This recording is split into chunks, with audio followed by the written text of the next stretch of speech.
Graça e paz, abençoados. Voltando aqui, o reinado de Cristo por 1000 anos será na terra ou no céu? Vamos na segunda parte, né? Vamos ver se conseguimos terminar nessa parte ou na terceira. Vamos prosseguir aqui da onde nós paramos. Vamos lá para o livro de Apocalipse, capítulo 20. Vamos voltar lá no livro de Apocalipse, capítulo 20, para termos um entendimento. Vamos esmiuçar a palavra, porque aqui está toda a revelação dita para ter entendimento. Vamos lá. Diz assim, ó, Apocalipse 20, do 1 ao 7. Diz assim: Vi descer do céu um anjo que tinha a chave do abismo e uma grande cadeia na sua mão. Então agora ele tinha a chave do abismo e uma cadeia. Isso daqui significa que Satanás e os seus anjos estavam aprisionados no abismo e ele vai ser solto. Então significa prisão dos espíritos dos anjos caídos, os anjos que deixaram a sua habitação com Satanás, com o ser gerado pelo homem. E ele prendeu o dragão, prendeu aonde? No abismo. A antiga serpente, que é o diabo, Satanás, e o amarrou por 1000 anos. Isso daqui aconteceu na batalha dos anjos descrito por Daniel, onde Satanás e seus anjos foram presos, aprisionados, né? E lançou no abismo e os encerrou ali e pôs selos sobre eles, para que não engane as nações, até que os 1000 anos se acabem. Esses 1000 anos são o tempo do reinado de Cristo. Agora, aos irmãos que ensinam que o reinado de Cristo será aqui na terra, preste atenção, abençoados. A vocês do sistema religioso evangélico principalmente, né? Católico, evangélico, vocês que esperam uma vinda de Jesus ainda e que Jesus venha reinar por 1000 anos nessa terra, vamos botar explicado com todo o amor. Se você não lê somente a Bíblia, nós aqui no canal Luz da Graça não aconselhamos você ler a Bíblia, mas aconselhamos você estudar, examinar as Escrituras. Porque ler a Bíblia não traz entendimento. O que traz entendimento é o estudo, o exame da palavra. Então, as igrejas evangélicas ensinam a ler a Bíblia. Eles falam, leia a Bíblia. Você passa nos viadutos aí da cidade, né? Aquele nosso amado irmão Gentileza, ele colocou lá, leia a Bíblia, leia a Bíblia. Mas ler a Bíblia não é suficiente, necessário para trazer entendimento. O certo seria ele ter colocado, nosso irmão Gentileza, que escreveu Debaixo dos Viadutos, né, que prega o amor ao próximo, que é muito bom, só que o termo usado por ele é leia a Bíblia, mas o termo correto seria estude ou examine as Escrituras, ou a Bíblia. Porque ler a Bíblia, você lê um gibi, você lê um livro, mas o exame é uma coisa mais profunda. E Jesus não ensinou a ler, ele não falou para ler a Bíblia ou ler as Escrituras, mas ele falou examinai as Escrituras, examinai. Quer dizer, estudai as Escrituras. E é isso que nós, o canal da Luz da Graça, fazemos, um exame na palavra. Então, vê aqui que no verso 2, ele diz aqui que ele prendeu o dragão, que é a mesma antiga serpente lá do Éden, que foi gerado pelo homem, né? A vida espiritual que o homem gerou primeiro pela natureza espiritual e não gerou pela natureza física. O que foi gerado pela natureza física de Adão com Eva foi quem? Caim. E esse veio ser semente de Satanás. Satanás, na sua legalidade, como ele foi gerado primeiro na natureza espiritual, ele tomou legalidade sobre a vida do corpo, sobre a natureza terrena. E diz aqui, o diabo Satanás e amarrou por 1000 anos. Então ele estaria preso com quanto tempo? 1000 anos. Esse 1000 anos foi o reinado de Cristo. Você que espera que Cristo venha reinar aqui, você está enganado, porque diz aqui, ó, segura aí agora no verso 2 e vamos lá para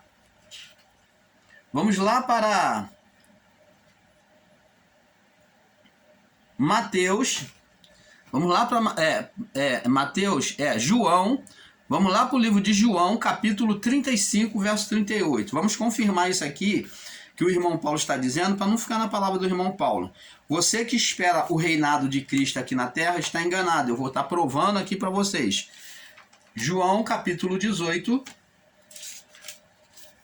que o reinado de Cristo não é aqui na terra, e ele mesmo confessa. Vamos ler do verso 33 ao 38.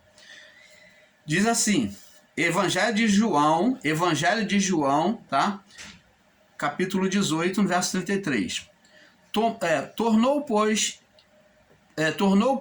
a entrar Pilatos na audiência, e chamou Jesus e disse-lhe, Tu és o rei dos judeus? Tu és o rei dos judeus? E, verso 34, respondeu Jesus, Tu dizes a ti mesmo. Disseram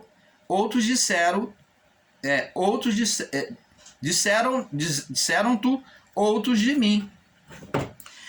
Pilatos respondeu, porventura sou eu judeu? A tua nação e os teus principais sacerdotes entregaram-te a mim, e o que fizeste? Verso 36, observa bem. Olha o que Jesus vai dizer. O meu reino não é deste mundo. Opa! Então Jesus está dizendo aqui que o reinado dele, podemos dizer assim, o reinado dele por 1000 anos, já que o reino dele não é deste mundo, não seria aqui na terra. Então ele diz, o meu reino não é deste mundo, ou o meu reinado não será neste mundo. Se o meu reino fosse no mundo, se eu fosse reinar no mundo, vamos colocar assim para que você entenda, se o meu reino fosse do mundo, pelejariam os meus servos para que eu não fosse entregue aos judeus. Mas agora o meu reino não é aqui. Então ele está dizendo que se o reino dele fosse do mundo, pelejaria os servos deles. O povo não iria permitir, o povo ia votar contra a crucificação dele. Mas o povo votou a favor da crucificação dele e da soltura de Barrabás. Você está vendo? E disse-lhe pois Pilatos, logo tu és rei. Jesus respondeu e disse, tu dizes que sou rei. Eu para isso nasci, para isso vim ao mundo, a fim de dar testemunho da verdade. Todo aquele que é da verdade, ouve a minha voz. Verso 38, disse-lhe Pilatos, o que é a verdade? Dizendo isto, tornou a ir ter com os judeus e disse, não acho nele crime algum. Você está vendo aqui, abençoado? Jesus confessou claramente que o reinado dele não seria aqui na terra. Ele disse, o meu reino não é deste mundo, ou o meu reinado não será neste mundo, podemos dizer assim. E como é que se ensinam um reinado de 1000 anos de Cristo aqui na terra? Existem instituições que se dizem religiosas até, que ensinam que Cristo vai reinar aqui na terra 1000 anos, que essa terra vai pegar fogo, que Cristo vai fazer tudo novo. Ora, abençoados, que negócio é esse? Como é que Cristo vai reinar aqui na terra? O reinado de Cristo é espiritual. O meu reino não é deste mundo. Se o meu reino fosse deste mundo, pelejaria os meus servos, para que eu não fosse entregue aos judeus. Mas agora o meu reino não é daqui. Você está vendo que o reinado de Cristo, o ensino de que Cristo vai reinar aqui por 1000 anos, é falho e errôneo, esse ensino do reinado de Cristo aqui na terra? Então esse milênio jamais poderia ser aqui na terra, e sim, o quê? Nos céus. Então esse reinado de Cristo não seria aqui, mas nos céus. Agora diz aqui, lançou no abismo, vamos voltar em Apocalipse, capítulo 20, né? E prendeu o dragão, verso 2, e prendeu o dragão, que é o diabo, Satanás, e amarrou por 1000 anos. E lançou no abismo, quando Satanás foi preso, né? E ali o encerrou e pôs selo sobre ele, para que não engane mais as nações, até que 1000 anos se acabem. Depois disto, importa que seja solto por um pouco de tempo. Por um pouco de tempo. Então, esse pouco de tempo está relacionado a 4 meses e meio, né? 4 meses e meio. Então, esse pouco de tempo foram questão de meses, foram aproximadamente 4 meses e meio, se eu não me engano, 5 meses e meio, aonde esse diabo, o dragão, a antiga serpente, seria solto na sua legalidade para reinar e se assentar como se fora o próprio Deus. Por isso é que muitos dos nossos irmãos entendem que a matança de Jerusalém foi causada pelo Criador, por Deus. Que Deus havia, porque por Deus haver anunciado a vingança dele sobre a legalidade que aconteceria, então a vingança dele sobre o dia do juízo, é que muitos acham que a matança de Jerusalém foi determinada por Deus. Foi Deus quem estava fazendo aquilo, mas não. Foi apenas um ato de permissividade. Lembra lá da vida de Jó? Que sendo justo, e Deus permitiu o quê? Que Satanás tocasse na vida de Jó. Por quê? Porque Satanás tinha legalidade sobre a vida dos que habitavam sobre a criação. Então ele insistiu, não podendo ele, na sua legalidade natural, real, tocar em Jó, porque Jó estava nascido em Deus, ele estava firmado em obedecer a Deus. Logo ele pediu permissão. Porque na sua legalidade natural ele não podia, porque Jó não tinha brecha. Então, tanto que ele afirma que Deus cercou, e Jó concebe com proteção, com cerca, cercou a vida de Jó, dos seus filhos, e ele não podia entrar, não podia interferir e criar uma desgraça. Mas para isso, ele tinha que receber uma legalidade, ele tinha que receber uma autorização, uma permissão, mesmo Jó não estando em estado de condenação. E ele queria provar para Deus que Jó era mentiroso. Então Deus, confiando na fidelidade do seu servo, ele juntou o útil ao agradável. Deus tinha um propósito de levar Jó a conhecer ele mais de perto, porque Jó obedecia a Deus pelos ensinos dos seus pais, né? Pelos ensinos, pela doutrina dos seus pais, mas Jó não conhecia Deus de perto, e Jó tinha medo, carregava. Deus viu esse sentimento, e o próprio mal viu esse sentimento, Satanás viu esse sentimento no coração de Jó, que ele tinha medo de perder. Por isso que ele considerou Jó mentiroso. Então Deus, para apurar o seu servo, permitiu a prova, ou o fogo, ele ser lançado no fogo, na prova, para poder ele sair perfeito, mais apurado ainda. Então, a prova que Jó passou apurou mais a comunhão dele com Deus e a fé dele no seu Criador, porque agora ele diz: eu te conhecia só de ouvir, mas agora os meus olhos te veem, te conheço mais de perto. Jó viu a Deus? Não. Jó agora viu a Deus com um olhar espiritual, de entendimento. Ele viu agora com entendimento. É olhar espiritual, é entender as coisas espirituais. Então ele diz: eu te conhecia só de informação do homem, da doutrina humana, mas agora eu tenho uma experiência contigo. Jó não viu a Deus, mas quando Deus falou com ele por um redemoinho, né, e fez as perguntas a ele, fez ele raciocinar e entender a sua grandeza, né? Então agora ele vê que Deus era grandioso, Deus era poderoso, e não tinha motivo para ele estar em estado de lamentação. Logo, ele não vê mais condição para ele ficar se lamentando. Ele vai, então, agora orar. Ele vai orar, pedir perdão a Deus e orar pelos seus amigos, que eram seus acusadores. Então a situação dele muda. Quando ele tem um olhar perfeito de Deus, o poder de Deus, a manifestação de Deus acontece sobre a vida dele.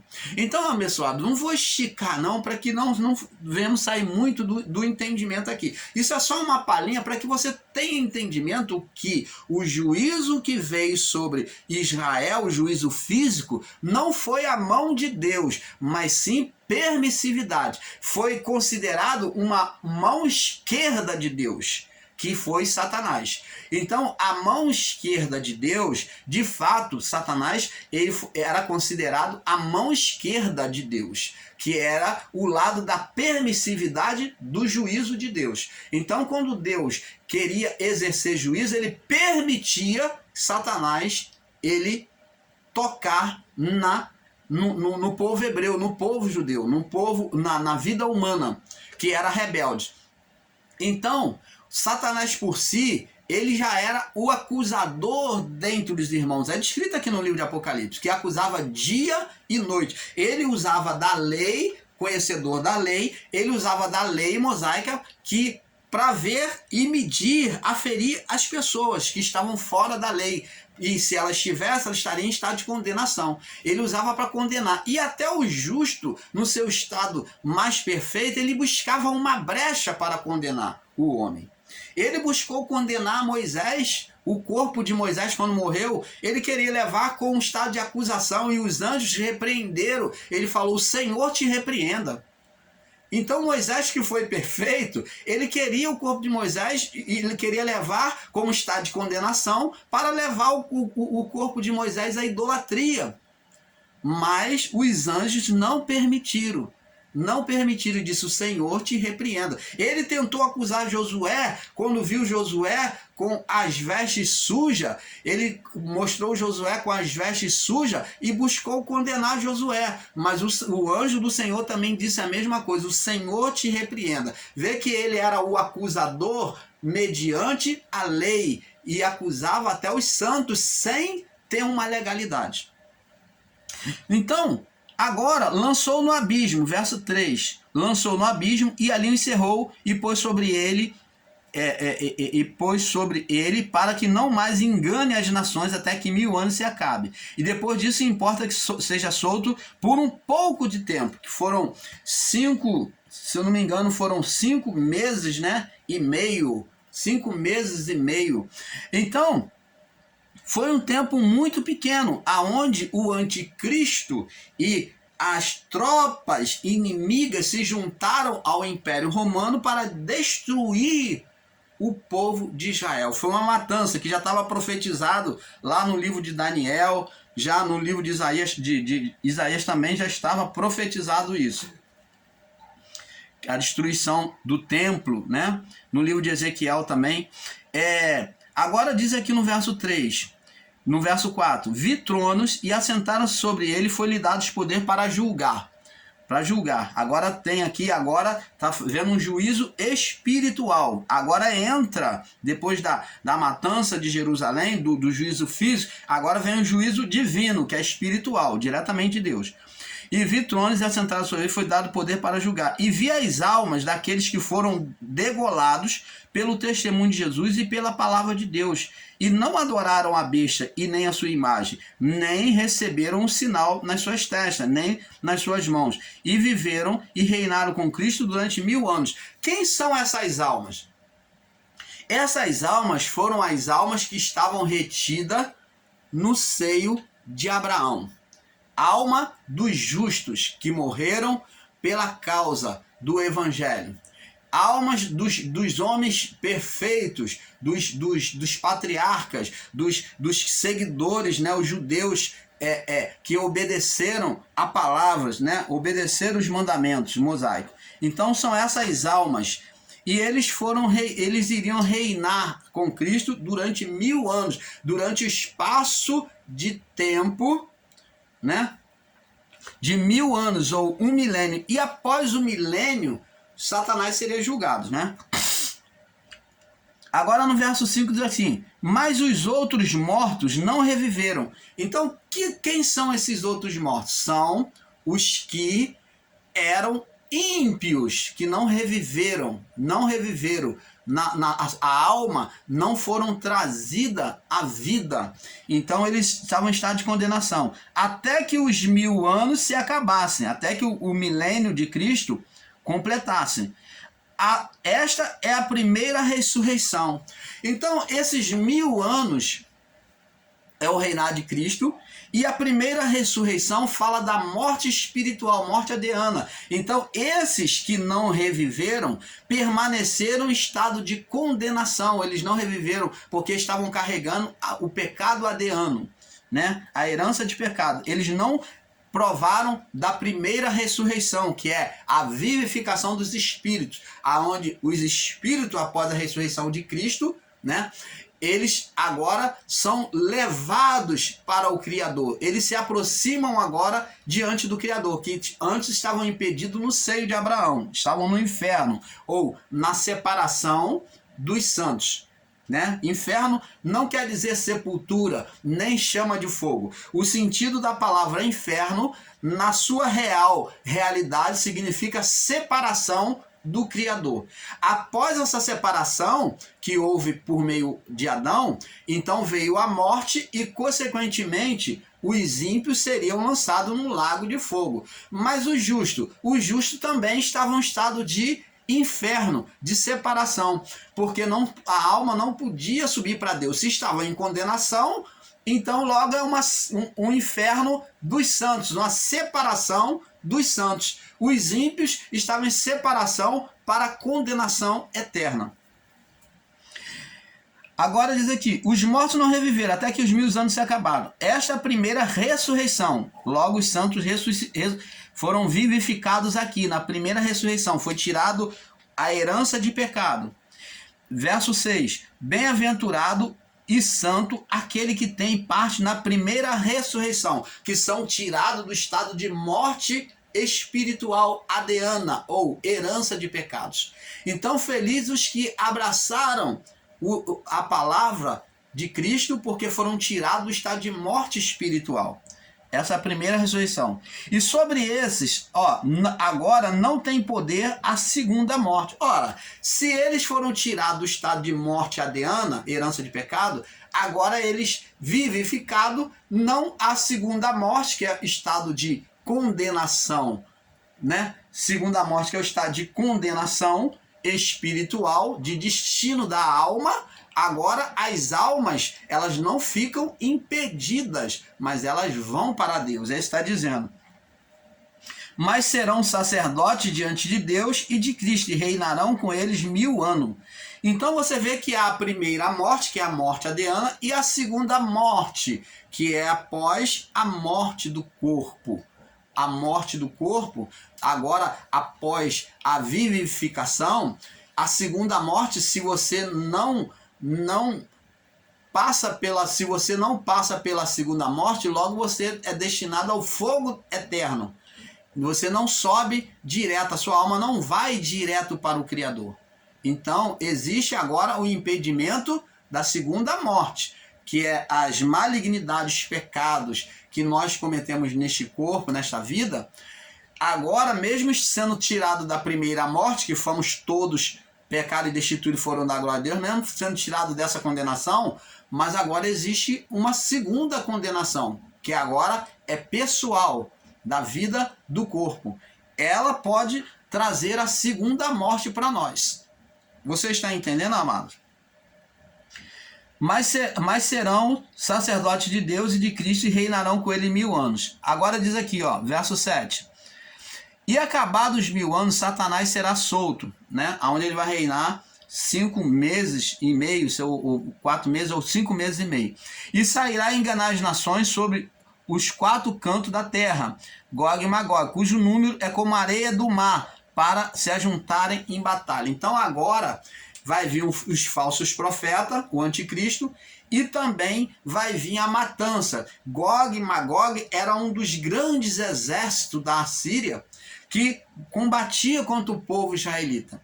Agora esse Gog e Magog, que é essa representação, ele vai se levantar agora dos 4 cantos da terra. Vai dizer que vai vir nações inimigas contra Israel, contra Jerusalém, contra o povo de Deus.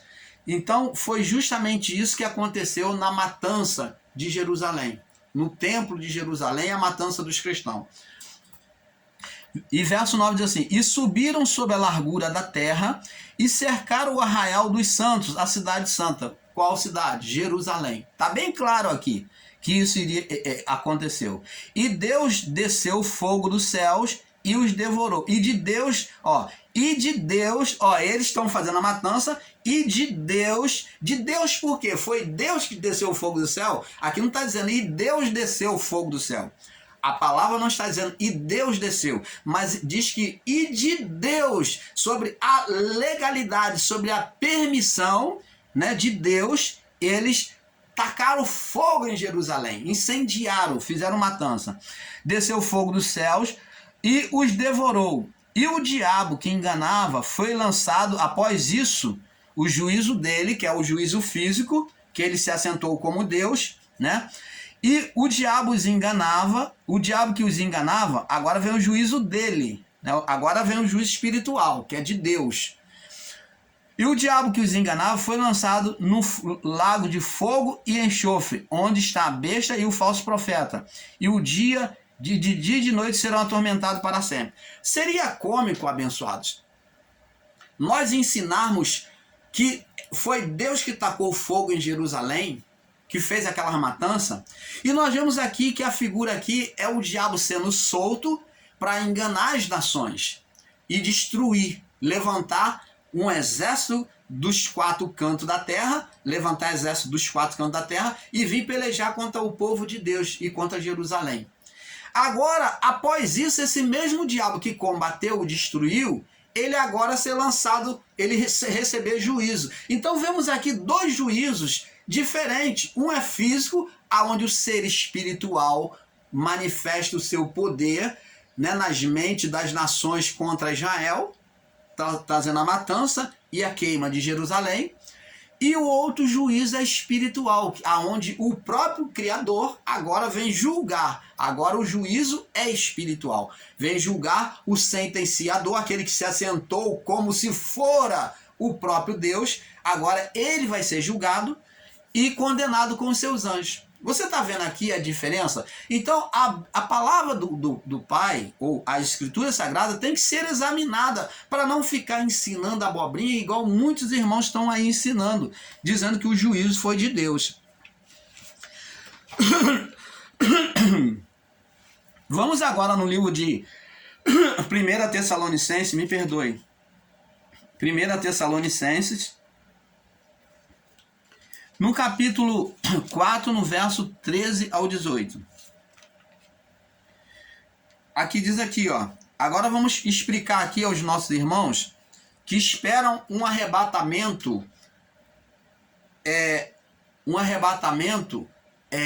secreto. Vamos ler aqui.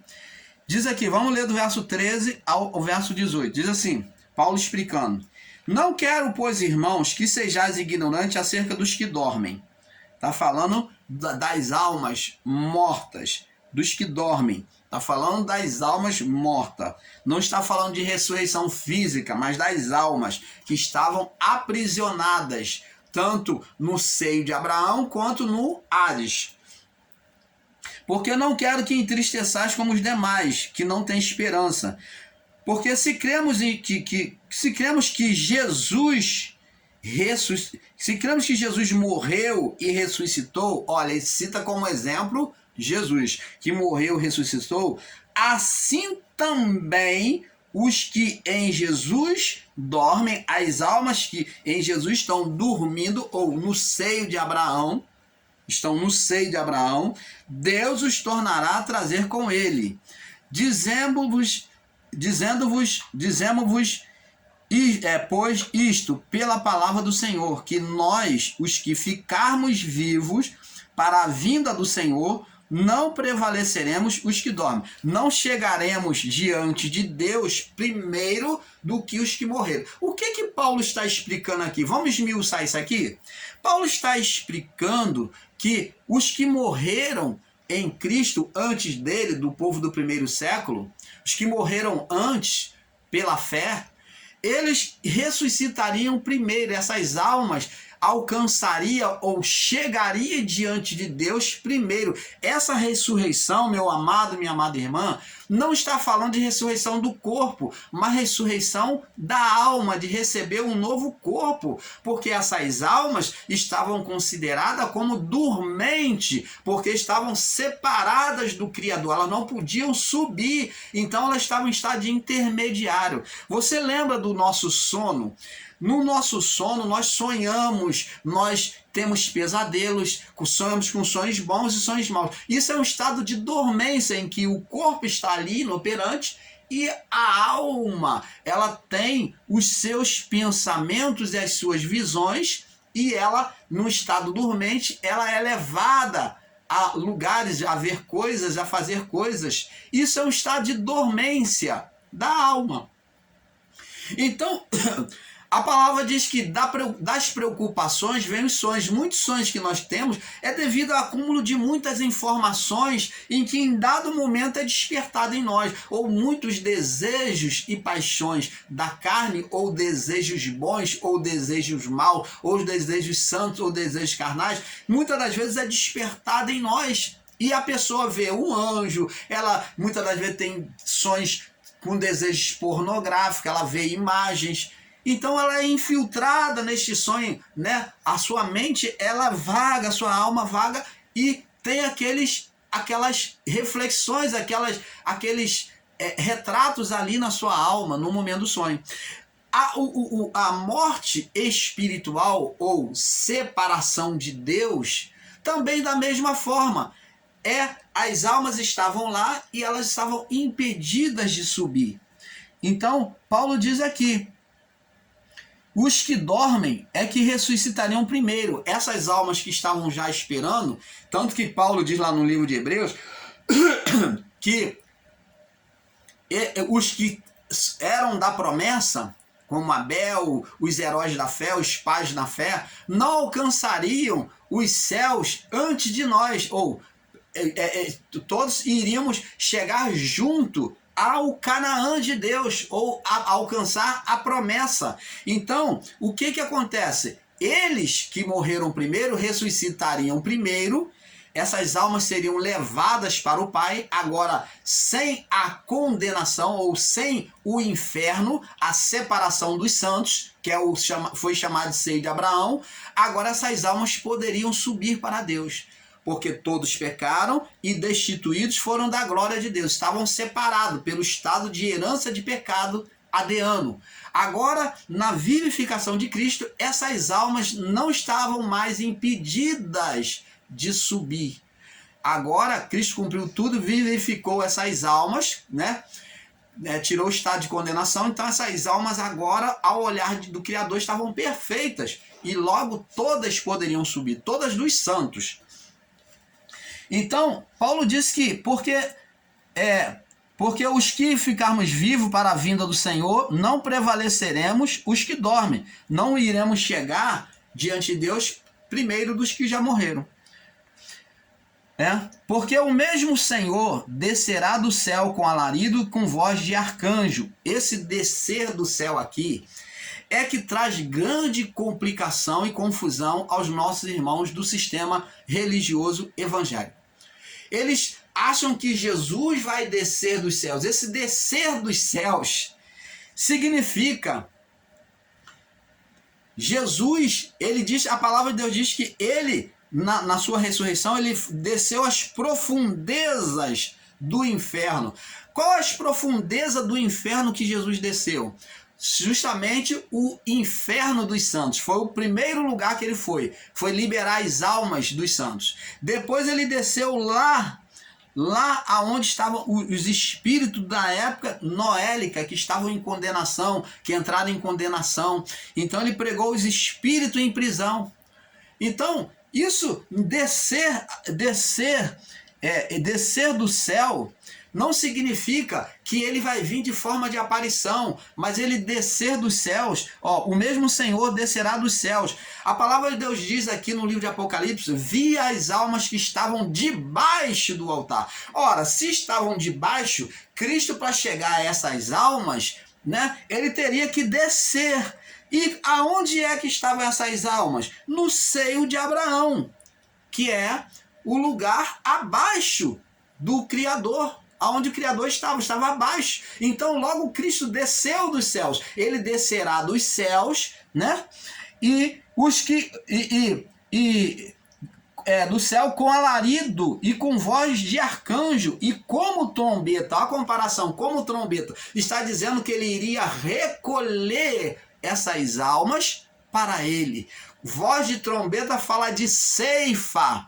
E o toque da trombeta lá na festa das trombetas, você vê que as trombetas tocavam e era o momento da trombeta que tocava, era o momento da ceifa, de colher o trigo, cereal. Então agora está colhendo o que é bom, o que é produtivo para Deus, as almas dos santos. Então ele vai descer como trombeta, recolher as almas dos santos para o Criador, tirar de baixo do seio de Abraão para o Criador, para cima. E os que morreram em Cristo ressuscitarão primeiro. Agora os que morreram no primeiro século vai ressuscitar junto com essas almas do período antigo, dos nossos pais, né? Do período antigo. Depois de nós, os que ficarmos vivos, os vivos, vamos botar aqui, os vivos, depois os vivos que estão no corpo ainda, seremos arrebatados juntamente com ele nas nuvens. Aí eles pegam o entendimento literal e falam, tá vendo? Vamos ser arrebatados, um arrebatamento secreto. Nananina não. Os que ficarmos vivos seremos arrebatados. Ou arrebatados como? Por meio da morte. Na transfiguração de Jesus apresentou Moisés e Elias. Na transfiguração. Moisés como as duas testemunhas, né? Dos pactos, né? Dos pactos, da lei e dos profetas. E agora a graça no meio, a lei e os profetas, Moisés e Elias. Moisés representando os que passariam pela morte adeana, os que morreriam no corpo, os que na morte do corpo sofreriam a morte espiritual, estariam carregando sobre si a morte espiritual.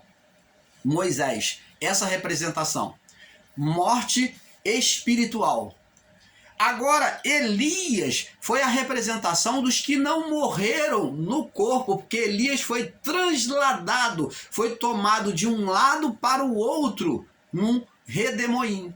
Então, Elias, na representação dos que foram transladados, tirado com violência de um lado para o outro, tomado com violência de um lado para o outro,